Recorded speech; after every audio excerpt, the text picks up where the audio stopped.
Jake stood at the ticket counter, staring at the small, yellowed ticket in his hand. It felt strangely warm, as if someone had just been holding it. "The last ticket," the old man behind the counter muttered, his voice barely above a whisper. His pale, wrinkled fingers tapped against the wooden surface. "Are you sure you want it?" Jake frowned. "Yeah, why wouldn't I?" The man only smiled, a thin, knowing smile, before sliding the ticket forward. "Midnight train. Don't be late." Jake took the ticket and turned away, shaking his head. The old guy was probably just trying to spook him, but something about the exchange left an uneasy feeling in his stomach. At exactly 11:55 p.m., Jake arrived at the station. The place was empty. No workers, no passengers, just a dimly lit platform and the faint sound of wind howling through the tunnels. The train tracks stretched into darkness, looking like they hadn't been used in years. Yet, as the clock struck midnight, a deep, distant rumble echoed through the station. Jake stepped back as a train materialized from the shadows, its headlights cutting through the thick fog. It was an old-fashioned locomotive, its body rusted and covered in grime. The doors slid open with a long, agonizing creak. Hesitating for just a moment, Jake stepped inside. The interior was silent. No conductor, no passengers, just dimly flickering lights and rows of dusty red seats. The air smelled of old leather and something else. Something faintly metallic. He chose a window seat, gripping his ticket tightly. Outside, the city lights faded as the train moved into the countryside. Trees blurred past in the darkness, their twisted branches looking almost like reaching hands. That's when he noticed something. A reflection. Someone was sitting in the seat behind him. His breath caught in his throat. His heart pounded. Slowly, he turned around. Nothing. The seat was empty. Jake let out a shaky laugh. Maybe he was just tired. But then, a whisper. "You're not supposed to be here."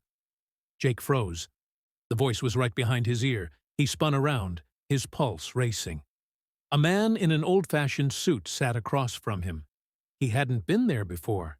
His skin was gray, almost translucent, and his hollow, sunken eyes stared straight into Jake's soul. Jake swallowed hard. Who are you?" The man tilted his head. "A passenger. Like you." The train shuddered. The lights flickered. Jake gripped the armrest as a strange static buzz filled the cabin. The windows darkened, as if the world outside had ceased to exist. Then, screech! The train lurched forward violently. Jake was thrown against the seat in front of him. The lights shut off completely, plunging the train into absolute darkness. And in that darkness, whispers, dozens of them, surrounding him, echoing in his ears. "The last ticket. He took it. He took it. No escape now." Jake gasped, reaching for his phone, but the screen was dead. The train picked up speed, faster and faster, until the vibrations rattled his bones. Then, sudden silence. The lights flickered back on. The train had stopped. Jake looked around frantically. The man in the suit was gone. The doors slid open, revealing a station bathed in an eerie greenish glow. Fog rolled across the platform. No signs, no people.